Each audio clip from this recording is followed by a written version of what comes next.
Oh, okay. All right, cool. Right.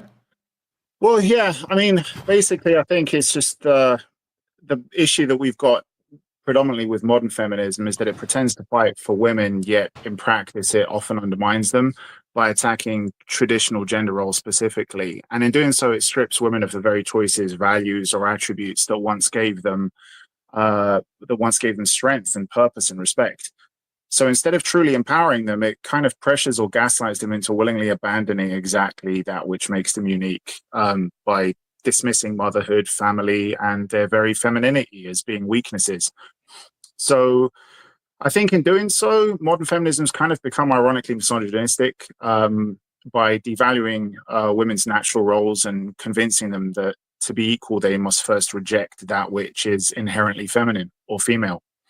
And I think when debating things like traditional gender roles, which get attacked, we often kind of it gets suggested that they're products of the patriarchy, systems of oppression, or natural developments of humans.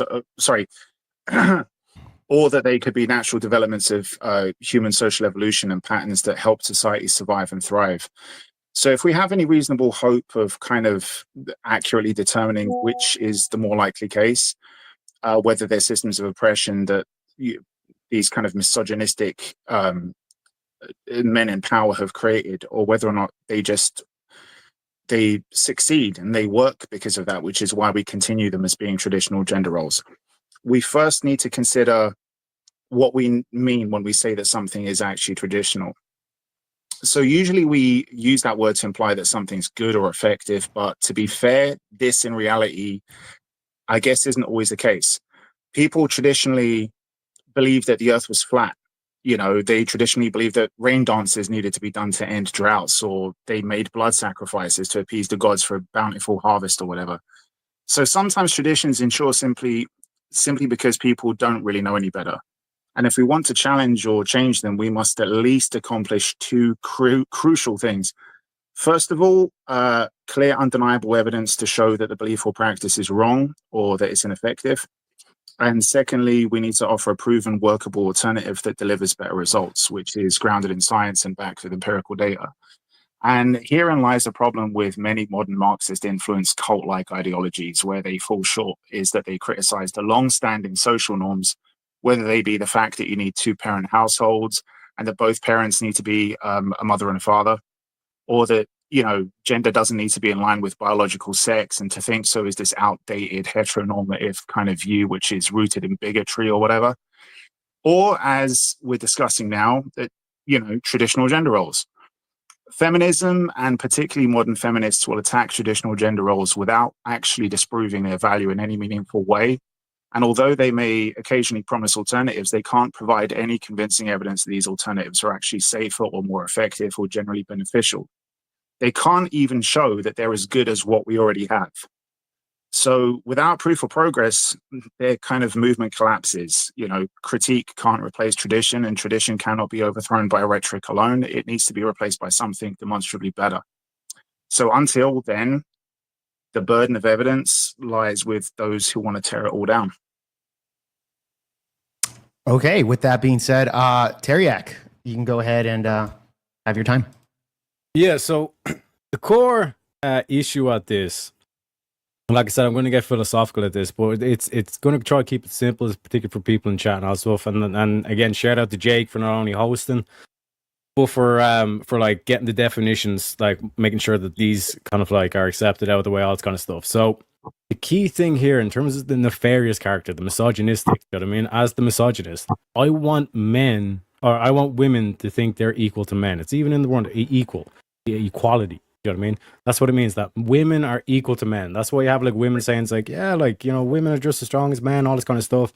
We like for example, like if I am a misogynist, I want a society where like a man can openly beat the shit out of a woman and face no repercussion. You know what I mean? And when we looked at the Olympics, this last Olympics, we had a man beat the shit out of a woman and get not only getting no punishment, but got rewarded. You know what I mean? So this whole thing of like women equality, women equal to man, man equals woman, that's how you get the whole trans thing. You know what I mean? And like when you look at the aspect and like the follow through across like the whole kind of like dynamic to it, the mere fact that they say that like they deny motherhood, they think that motherhood is like oppression, when motherhood itself is like the fundamental defining difference between what defines a woman to a man. A woman can become a mother, a man can't become a mother. You know what I mean? So it's like once you look at it from the society level, as a society, like women are like 10 times more, like they're infinitely more valuable than men. Men are disposable. That's why we send men to war. That's why men do the dirty jobs. You know what I mean? Because like we need to protect women. If we're going to repopulate and we only have one woman, that's only one kid every 9 months. So we've got 10 women or more. You know what I mean? Now we're multiplying and we give 9 kids, all this kind of stuff. You know what I mean? So the mere fact that they deny their superpower, like imagine like writing a comic book, Jake. Right? Yep. Would you read this comic book? Like, I know you do anime and all this kind of shit. And here's the story, right? Mm-hmm. It's just like Superman, but rather than doing the Superman stuff, he just like works at the whatever, like the news agent or whatever. Imagine Spider-Man, and he's just a reporter. Yeah, great story, bro. Great story. You know I mean? Very interesting, I guess. Exactly. Do you know what I mean? And it's basically like I said, when you analyze it down and you run through the logic of it. Fundamentally, this is the most misogynistic. Like, why would I tell women to deny their superpower? Why would I tell Superman to deny his that doing his superpower is a bad thing? Mm-hmm. You know what I mean? It's ridiculous, but that's where we're at. But looking forward to see the justifications, I guess. Yeah. All right. So there you go. Thank you, gentlemen, for that introduction. With that being said, we're going to pass it on to the yes. Just want to say with the last 2 minutes. With the last 2 minutes that Teriak had left, if we could have just both added. I don't think, just to make it very clear, I don't think, just to keep things in good faith, either one of us, I don't think, has a problem with the original concept, first wave feminism. Okay? And what gave rise to that. I think we're absolutely fine with first wave feminism and what it argued for, the political and legal rights, which grew out of kind of abolitionist movements.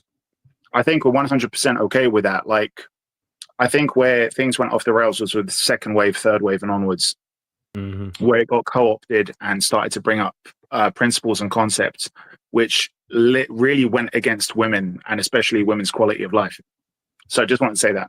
Okay. All right. Sounds good. All right. Well, with that being said, then we can pass it on to the oppositions. Same time for you guys. Whoever wants to go first, Socrates or Jane? Yeah, Jane, if you. Yeah, I'll go. So there's a lot of issues here, and I think that this is important to point out why you're showing that you don't understand what you're arguing. And I'm not doing this to be rude, but it's just for your information, so your audience doesn't look like an idiot in the future. So you said that you agree with the first wave, but not the second. The term misogyny is from the second wave of feminism. That's who made that term. So before the second wave of feminism, misogyny was a dead term. It hadn't been used for centuries, and it was popularized in the 1960s when it was operationalized as a feminist scholarly analytical tool. So the problem is, if you take this word that feminists took in the second wave, which you don't like, and they use it as a precise instrument for doing feminist analysis faster and more efficiently, that's what it was for, right? And then you say that this term is showing that feminism is the tool that it developed as a word to describe patterns that it's trying to analyze. So what you basically said is feminist analysis should be analyzed using feminist analysis tools to prove you shouldn't do feminist analysis, is what you said. So I would suggest that you pick a different proposition with words that you're more familiar with, because misogyny isn't just a word. It's a feminist analytical instrument that you wouldn't have without second wave feminism, which you don't agree with. So you shouldn't use it. Like, that's a really big problem. Besides the fact that your arguments didn't seem to be related to what I guessed what you wanted to argue, which I had to speculate. Because if you spoke to somebody who understood feminism, they would understand that what you said was like circular and incoherent, and it genuinely is. Like, I'm not saying this to be mean. I'm saying this to be like literate. And because I think most debates fail to establish any sort of cooperative means of communication between people. I don't like being in opposition or fighting people. And in fact, you brought up so many points that would be interesting for discussion. Like the idea that, oh, we send men to wars. Well, what if women would have never wanted to send you to war in the first place? Men send men to wars. Why? Well, okay, you want to know if men should beat the shit out of women? Should you have sports where people regularly get concussions that lead them to be more violent because of traumatic brain injury? Like the whole premise is just not there. And you kind of jumped around to, I don't know, about 15 different things that you feel represent your beliefs about how men and women should be experienced and viewed. But misogyny rather, and misogynist, that's not coherent to use it with feminism because of the problem that I outlined. So if you want to like switch that to something that you're more secure in, so you don't have like literally that's a category error, and that makes you look bad. And I'm done. Okay, all right. Thank you so much for that opening statement. We're going to pass it on to your debate partner, Socrates. You got 5 minutes on the clock to lay down your opening statements. Go ahead. Yeah, so as Jane said, you guys brought up a lot of different topics, and I don't know if there is any possibility in the structure to have some kind of like a little bit more kind of discussion aspect to try to dig into these things a little bit more, because what it kind of feels like to me is that these are kind of like, you guys are bringing up things that it seems like you want to argue about, like worldview. That, the way that feminism wants to make men and women equal, which it sounds like conceptually you guys do that. So as you define feminism, it sounds like you want that, but you think that like the movement of feminism is undermining women's equality, right? That's what you said. And so there's like a different way that you want women to be equal. So you said you don't like the second wave. So you don't like women having like protections against spousal abuse, domestic violence, reproductive rights, things like that. And they don't like the concepts from there too. So remember, they also don't like misogyny because that's a concept. Or the concept of misogyny. So maybe we can move away from some of the either lean into the jargon or move away from the jargon and say like, and it sounds like there were really, really specific things that you guys brought up. So you don't like, who boxed at the Olympics. You don't like that. I guess men broadly now can hit women, which I don't think is generally broadly the case. I mean, I know, this is where this round structure is, because I know Tarek wants to say something, but it's my intro. So can I?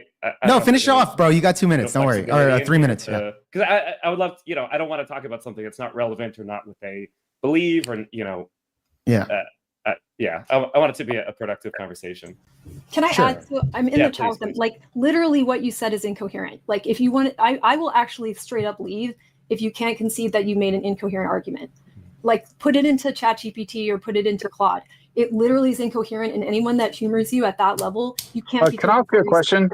Can I ask you a question? Well, hold on, guys. If you want to concede the rest of the opening statement time, we can go into open dialogue at this point. Because Jane, if you want to ask questions, it's just not going to. They need to come up with a new one because it literally dumbs down the audience. Yeah, but I am saying like that standard. It is their really quick guys. Jane, it is their claim. It is their claim. So it's your job to debunk said claim, right? I did. Oh yeah, it's like listen to me. No, yeah, okay. It's the same I thing. put link in the bike. No, you bring up the link in the bike. Guys. Literally Hold the on. same things as saying stethoscopes prove medicine isn't healthy. Okay, Jane. Literally the same, or telescopes prove astrology can't. Jane, really that's what you're saying. Jane, really quick. That's really what it is. Jane, really quickly. If you're done with the opening statement, we got 2 minutes for you. You could just finish it off, and we can go into open dialogue if you want. I need to understand. You guys are not going to redact that claim. Is that true? Hold on. Well, we could do that in open dialogue. Are you done? Wait. Hold on, guys. We don't want her to rage quit. We don't want her to rage quit. Yeah. Hold on. I'm autistic. Jane, you got to stop. Nope. Jane, this is my show. Jane, stop really quickly. Okay. We're gonna, we're just gonna go straight into. Okay, Jake, fuck, dude. What the hell? That was done. Asking us a question.